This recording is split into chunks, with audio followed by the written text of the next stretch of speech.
Hi friend, good afternoon. Beauty Bengali ব্লগে সবাইকে welcome জানিয়ে আবারও আমার একটা মিনি ব্লগ নিয়ে চলে এসেছি।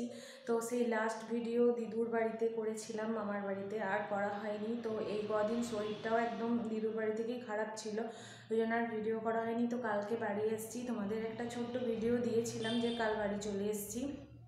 তো বুঝতেই পারছো এই কদিন ছিলাম, মনটাও ভালো ছিল না, শরীরটাও ভালো ছিল না, তাই কোনো কালকে শ্যুট করিনি।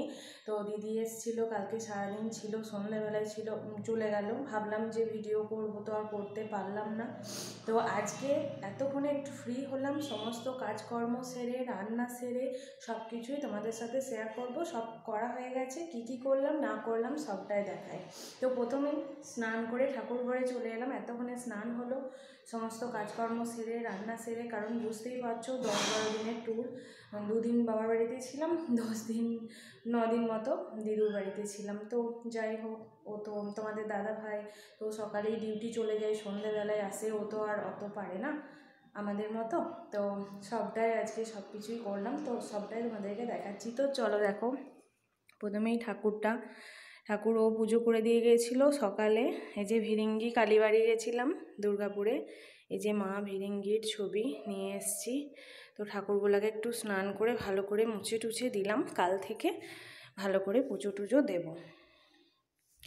প্রথমটা ঠাকুর দিয়ে দেখো সব ভালো করে মুছে দিলাম। আর এই যে একটা রাধাকৃষ্ণের ক্যালেন্ডার নিয়ে এসেছি দিদুর ঘর থেকে, তো এটা এখানে টাঙিয়ে দিয়েছি। এখানে শিব দুর্গাটা রেখে দিয়েছি, আর এখানে সব ঠাকুর। আস্তে আস্তে দেখো আমার পুরো এই তাকটা ঠাকুরে ভরে যাচ্ছে। এটাই জন্য হয়, মনে ভক্তি থাকলে সব কিছুই হয়। তো প্রথমেই ঠাকুর ঘর থেকেই মানে শুরু করলাম। তো চলো, বিকেলবেলাতে এই তারটা সব গুছাতে হবে, এগুলো একদম এলোমেলো হয়ে আছে। দেখো আজকে কত কাচাকুচি করেছি, প্রচুর কাঁচা ছিল। এই যে একদম ভর্তি সব, এই যে সব একদম ভর্তি, অনেক কাচাকুচি ছিল। তারপরে ঘর ঝাড়া, ঘর মোছা সব কিছুই হয়ে গেছে, শুধু ওই যে তাকটা গোছালেই হয়ে যাবে। আর আজকে বাবা এসছে, হ্যাঁ প্রথমে একটা কথা বলা হয়নি, তো আজকে বাবা এসছে। বাবা ঘরে ঘুমাচ্ছে, ছেলেও ঘুমিয়ে গেছে, ছেলেটার শরীরটা একদম ভালো নেই। এই কদিন ঘুমের সেরকম হয়নি, তো দিয়ে ওই জন্য এসে থেকেই মানে ঘুমিয়ে যাচ্ছে, একটুতেই ঘুমিয়ে, যে ছেলে ঘুমোতেই চায় না। তো সোমবার থেকে স্কুল পড়া সব কিছুই স্টার্ট। তো আজকে দাদু এসছে, দাদুর কাছে ঘুমিয়ে গেছে, ওই ঘরে ঘুমাচ্ছে। আর আমি এদিকে সমস্ত সব কিছু করে নিলাম। এবার লাঞ্চে কী কী রান্না করেছি তো সেটাই তোমাদেরকে দেখাই। এবার বাবাকে ছেলেকে ডেকে ছেলেকে খাইয়ে দেবো, বাবাকে খেতে দেবো, তার আগে দেখলাম একটা ব্লগ করি। তো সেটাই দেখো, দুপুরে আজকে কি কি রান্না করেছি। এই যে সাজিয়েই আমি গেলাম, স্নান করে ঠাকুরগুলোকে মুছে আমি খাবারগুলো সাজিয়ে গেলাম। এবার ওদেরকে, দাদুকে আর নাতিকে ডাকবো।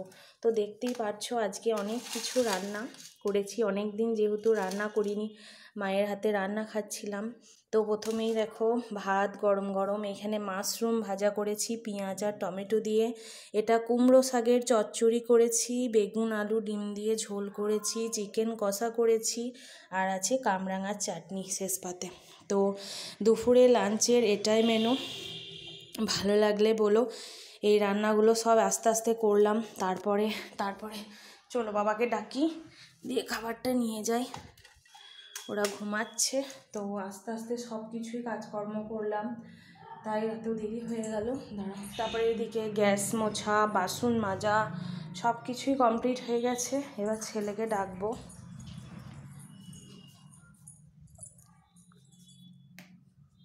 এই যে এখানেও একটা রাধাকৃষ্ণ দেখো, আটা দিয়ে এঁটে দিয়েছি, কি সুন্দর না মুখটা। আর কালকে তো ভ্যালেন্টাইন ডে ছিল, তো তোমাদের দাদাভাই দুটো গোলাপ নিয়ে এসেছিলো শুকিয়ে যাবে বলে। আর আমার ফুলের মধ্যে সব থেকে গোলাপ ফুলটা খুব পছন্দের, ওখানে থেকে চলে এলাম কারণ ঘুম হচ্ছে। তো এই দেখো গোলাপগুলোকে বোতলে জলের মধ্যে ভিজিয়ে রেখেছি যাতে ভালো থাকে।